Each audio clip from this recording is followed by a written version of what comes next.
Business it self is an addiction. അപ്പോൾ നമ്മൾ എന്ത് ചെയ്യും? എല്ലാ മാസവും സെയിൽസ് കൂട്ടാൻ നോക്കും, വരുമാനം കൂട്ടാൻ നോക്കും, എത്ര യൂണിറ്റ് സെല്ല് ചെയ്തെന്ന് നോക്കും, പുതിയ പുതിയ ബ്രാഞ്ചുകൾ ഇടാൻ നോക്കും. നമ്മൾ ബിസിനസ്സിനെ വലുതാക്കി കൊണ്ടുപോകാൻ, അങ്ങനെ ആ അഡിക്ഷനിലേക്ക് നമ്മളുടെ ബ്രെയിൻ്റെ അകത്ത് മുഴുവൻ എപ്പോഴും എന്ത് മാത്രമേ കാണൂ?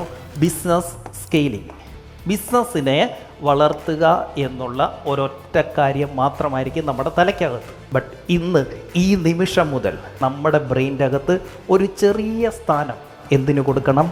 ഇൻവെസ്റ്റിംഗ്. ഇല്ലെങ്കിൽ ഈ അഡിക്ഷൻ്റെ പിന്നാലെ പോവുകയും ചെയ്യും, നമുക്ക് ഈ കോളം എപ്പോഴും 0 ആയി പോവുകയും ചെയ്യും. നിങ്ങൾ 90% ബിസിനസ് ഫോക്കസ് ചെയ്തു, പക്ഷെ ഒരു 10% എങ്കിലും ഇതിൽ ഫോക്കസ് ചെയ്യും. അങ്ങനെ ഇൻവെസ്റ്റ്മെൻ്റ് ആണ് റിയൽ ഗെയിം എന്ന് തിരിച്ചറിഞ്ഞ് കഴിയുമ്പോൾ പിന്നെ ഈ ഹരം അപ്പുറത്തോട്ടങ്ങ് മാറും. അപ്പോൾ നമ്മളുടെ ബ്രെയിൻ്റെ അകത്ത് 20%, 30%, അപ്പോൾ ഇവിടെ കുറഞ്ഞു വരും.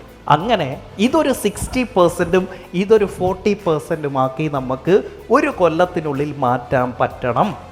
ഇന്നു മുതൽ, ഈ നിമിഷം മുതൽ നിങ്ങൾക്ക് 2 ഫിനാൻസ് ഉണ്ടായിരിക്കണം. 1 ബിസിനസ് ഫിനാൻസ്, 2 പേഴ്സണൽ ഫിനാൻസ്.